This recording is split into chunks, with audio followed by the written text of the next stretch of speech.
നിന്റെ ജീവിതം സന്തോഷകരമാകണമെങ്കിൽ അതിന് നീ തന്നെ പ്രയത്നിക്കണം.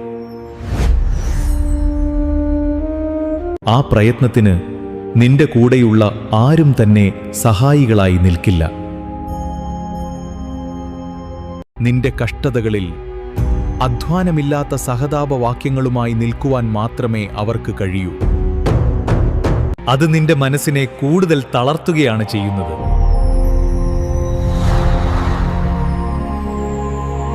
നിന്റെ വിഷമതകളിൽ സന്തോഷിപ്പിക്കുവാനോ കഷ്ടതകളിൽ സഹായിക്കുവാനോ ഉയർച്ചയുടെ പടവുകളിലേക്ക് കൈപിടിച്ചുയർത്തുവാനോ അവർക്ക് കഴിയില്ല. സ്വന്തം മാനാഭിമാനങ്ങളെ വകവയ്ക്കാതെ എന്തിനും തയ്യാറായി നിനക്ക് മുമ്പിൽ നിൽക്കുന്ന ഒരാളായി ഞാനുണ്ടാകും. എന്നാൽ നിന്നിൽ ഞാൻ അർപ്പിച്ചിരിക്കുന്ന വിശ്വാസ്യത നീയും പാലിക്കണം. നിലനിൽപ്പ് ഭേദമാകുമ്പോൾ അത്യാഗ്രഹങ്ങളും അതിമോഹങ്ങളും നിന്നെ പിടിപെടാൻ സാധ്യതയുണ്ട്. ആ വലയത്തിൽ പെടുന്ന നിമിഷം മുതൽ പല ദുസൂചനകളും ഞാൻ നിനക്ക് തരും.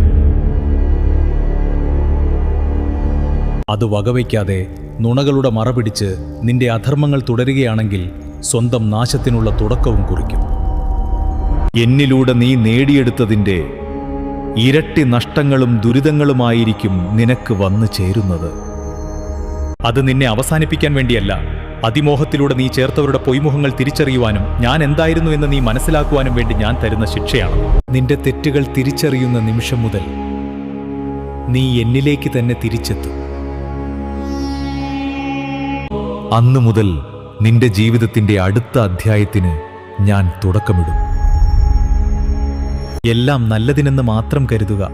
നിനക്ക് ദോഷം വരുന്ന ഒന്നും തന്നെ സ്ഥിരതയോടെ നിൽക്കില്ല. ഓം നമഃ ശിവായ.